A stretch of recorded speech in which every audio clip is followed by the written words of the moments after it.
2011 թվականը Հայ Էկոնոմբանկի համար նշանավորվեց կարևոր ձեռքբերումներով, որակական դրական տեղաշարժերով ու միջազգային ֆինանսավարկային կառույցների հետ համագործակցության խորացմամբ։ Բանկի համար տարին ընդհանուր առմամբ աճի տարի էր, ինչի մասին փաստում են նաև թվային ցուցանիշները։ Բանկի տարեկան ժողովից պարզ է դառնում եւ հստակ երևում, որ հաշվետու տարում բանկը կարողացել է ապահովել արդյունավետ գործունեություն։ Մշտական ուշադրության կենտրոնում է պահել ինովացիոն գործընթացների խորացումը եւ զարգացումը,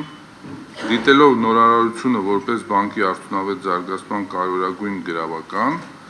նպաստելով անձնակազմի ստեղծագործ մտքի եւ նորարարական գործելավոճի դրսևորմանը։ Կայուն զարգացման խոսուն վկայությունն են նաև ակտիվների 18.9% եւ հաճախորդներին տրամադրած վարկերի ու փոխհատվությունների 5%-ի աճը։ Հաճախորդներն ու գործընկերները հաշվետու տարում շարունակել են վստահել Հայ Էկոնոմբանկին։ 28.3%-ով ավելացել է բանկի հաճախորդների թիվը։ Բանկը շարունակել է պահել դիրքերը նաև պլաստիկ քարտերի շուկայում։ Մեկ տարվա ընթացքում բանկի կողմից տրամադրվել են 32,000 տեղական ու միջազգային քարտեր։ Հայ Էկոնոմբանկ ԲԲ-ն միջազգային կառույցներից